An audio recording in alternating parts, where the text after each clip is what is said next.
Hey guys and gals, it's me, George, the Shade Tree Fix-It Man, and I'm out here in the garage and we're going to do another auto repair.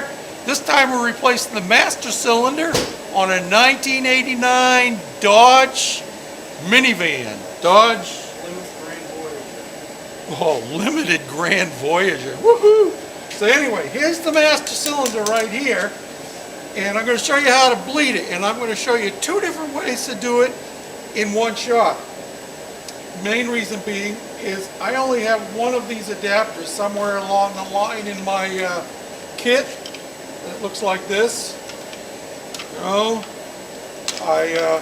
lost it. Of course, the kit's only 25 or 30 years old, so it doesn't make me surprised. Anyway, if I had both fittings, I would run two hoses back up in here into the master cylinder reserve. I've already filled it with fluid, and what it does when you pump the back of the cylinder, it pushes the fluid down and through, and it pushes the air back up until all you're getting is straight fluid, no air bubbles. But because I only have one hose, I'm going to do it the old-fashioned way that I used to do it before I had one of these kits.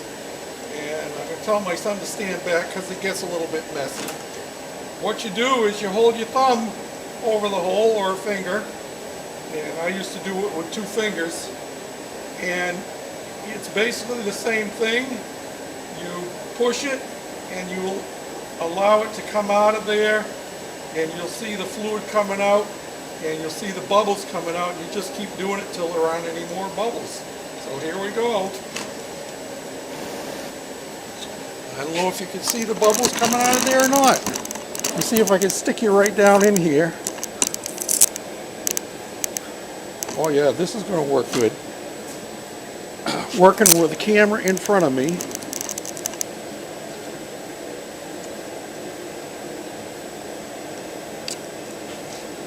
You know how often I normally camera stand. Can you see the bubbles coming out around my thumb there?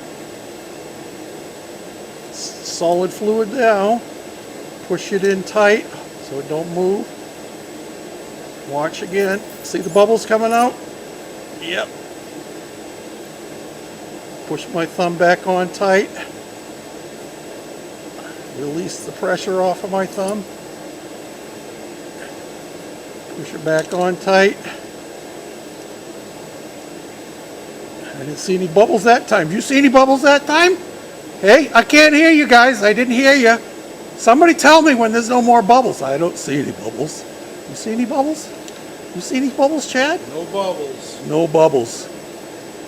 The only bubble is my belly. Okay, so now we've got it all bench bled. Next thing to do is take off the old one and stick this in. Okay, now there you go. There's where the master cylinder is. And the two lines going into it are 10 millimeter. And I'm assuming that the socket that bolts it to the power booster is probably like a 12 millimeter. I haven't actually checked that yet. My son is reaching down in there. 12.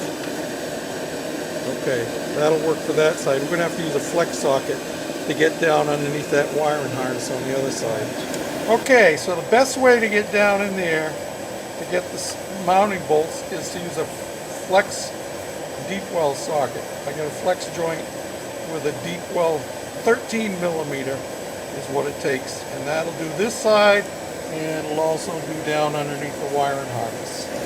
Okay, now we got to get those two lines loose. Those are 10 millimeter. And there we have it, all back in place and working fine. Now, two words of caution. Don't drop the nuts like I did. And the other thing is, you may or may not have to bleed the brakes afterwards. Sometimes when you do this, you put the master cylinder on and it's fine, the light will go out automatically.